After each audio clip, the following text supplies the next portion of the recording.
Hello, today we're going to take you through what is on your USB for your Diamond Skill Builder. So when you pick this up at your local shop and open it up, you will find inside the yardages that you will use for the large blocks for the larger quilts.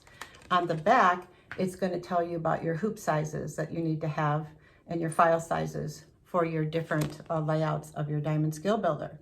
So if you want to see the yardages for the small block quilts, that'll be inside your USB.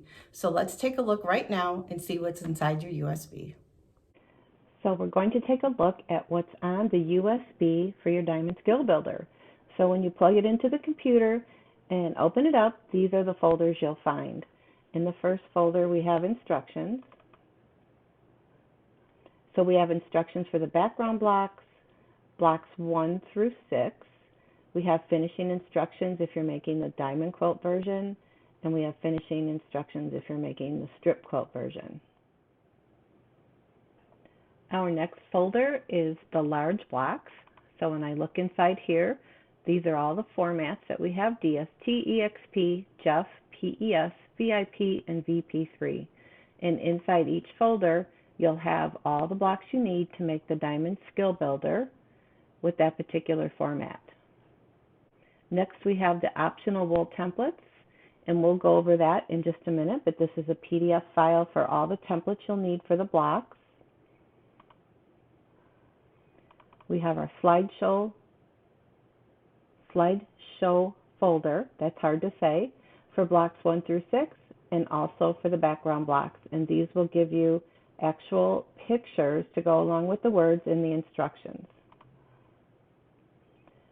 Then we have the small blocks, same as the large blocks, all the different file formats with all the files that you need to make the Diamond Skill Builder.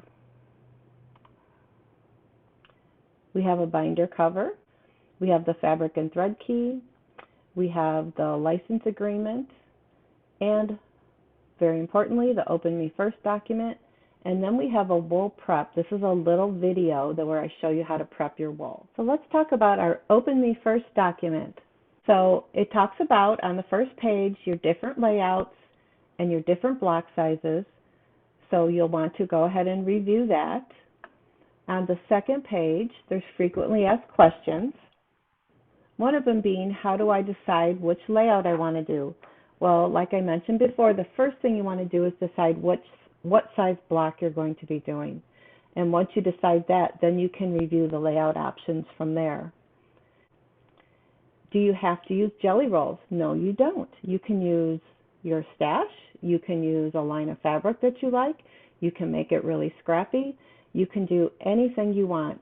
The one thing to understand with jelly rolls is that you will have leftovers. You'll notice down the fabric and thread key, it says to have 2 jelly rolls available, and that's simply because sometimes you're going to want to use more than, jelly rolls have different sets of fabrics. They may have 2 strips of one color. Maybe you're going to need 3, or maybe you're going to need 4. So if you have 2 available, you won't feel limited in your choices.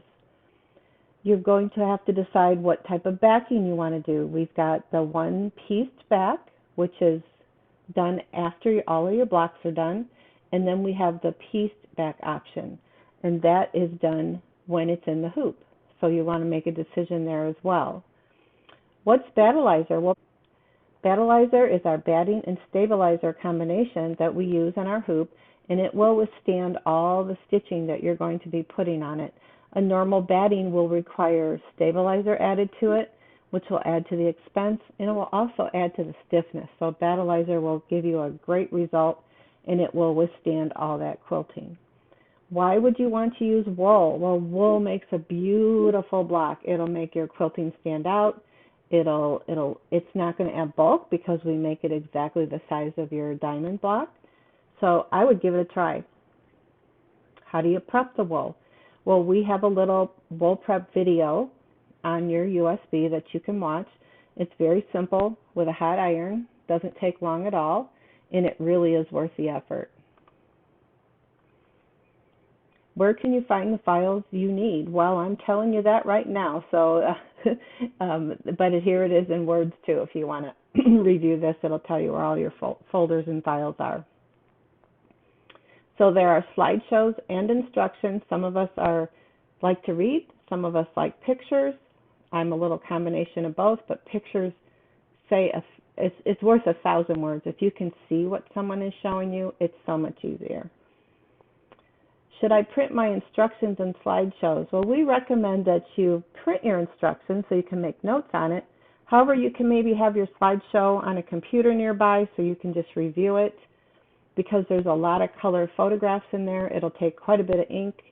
So you don't really need to print the slideshows. I would just review them on an iPad or a computer.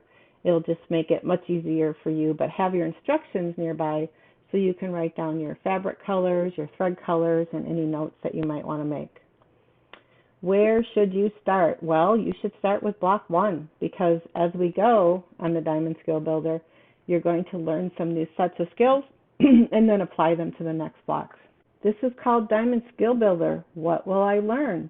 You'll learn some basic piecing in the hoop. You will learn some piecing skills on your sewing machine. Now you may already have these skills, but maybe you've never combined the two together, so it should be a lot of fun for you.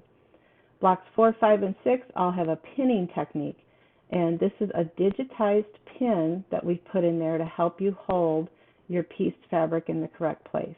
So it's kind of fun, and so you're going to want to watch these videos and slideshows to make sure that you have all the tips and tricks so that you are successful.